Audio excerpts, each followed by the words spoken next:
अभी अभी प्रिंसिपल साहब ने तुमसे कही थी और तुमने जवाब दिया था अबे चुप, सारे स्टूडेंट्स के सामने जूता खींच के मारूंगा।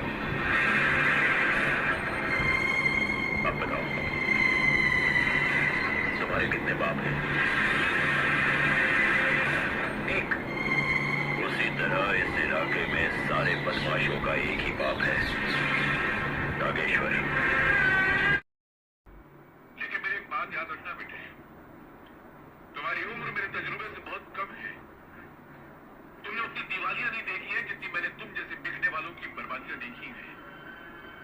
एक दिन आएगा जब तुम छाती पीट पीट के दुनिया को अपनी बर्बादी का किस्सा सुनाना चाहोगे, तो आज सुनने वाला कोई नहीं होगा। लेकिन मेरे सेठ को बेच और पैसा उठा कर ला। मेरे को नहीं मांगते किसी का हराम का पैसा। हाँ, हराम का पैसा? उसी हराम के पैसे से तेरे दद्दू की अर्थी उठाई गई थी, उसी हराम के पैसे से चिता जली थी उसकी, वरना म्युनिसिपैलिटी की गाड़ी उठाकर ले जाती लाश को और फेंक देती किसी गटर में। ओह, देवेंद्र तुम? देवेंद्र नहीं, देवा। उस मजबूर देवेंद्र की मौत तो उसी दिन हो गई थी जिस दिन इस शहर की सड़कों पर रेंगता हुआ वो तुम्हारे पास आया था। कौन है बे तू? जॉनी। अपन का नाम जॉनी है बिड़ू, लेकिन साला अपन का घर का ये हालत काय को किया? तेरी कुंडली ढूंढने के लिए।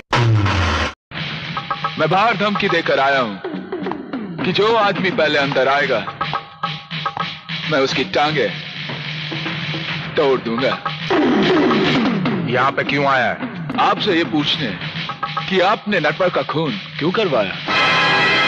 कहीं वो ज्योति के खून के बारे में कुछ जानता तो नहीं था, या फिर आपके खिलाफ?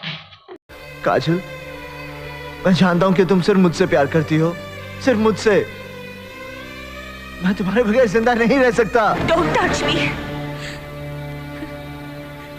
हम किसी दूसरे की अमानत है। नहीं, तुम सिर्फ मेरी हो और किसी की नहीं हो सकती। हम दोनों के बीच अगर कोई आया तो समझो वो मर गया। काजल, इन हाथों ने सिर्फ हथियार छोड़े हैं, चलाना नहीं भूले। अगर इस चौखट पर बारात आई तो डोली की जगह उनकी अर्थियां उठेगी, और सबसे पहले अर्थी उसकी उठेगी जिसके सर पर सहरा होगा।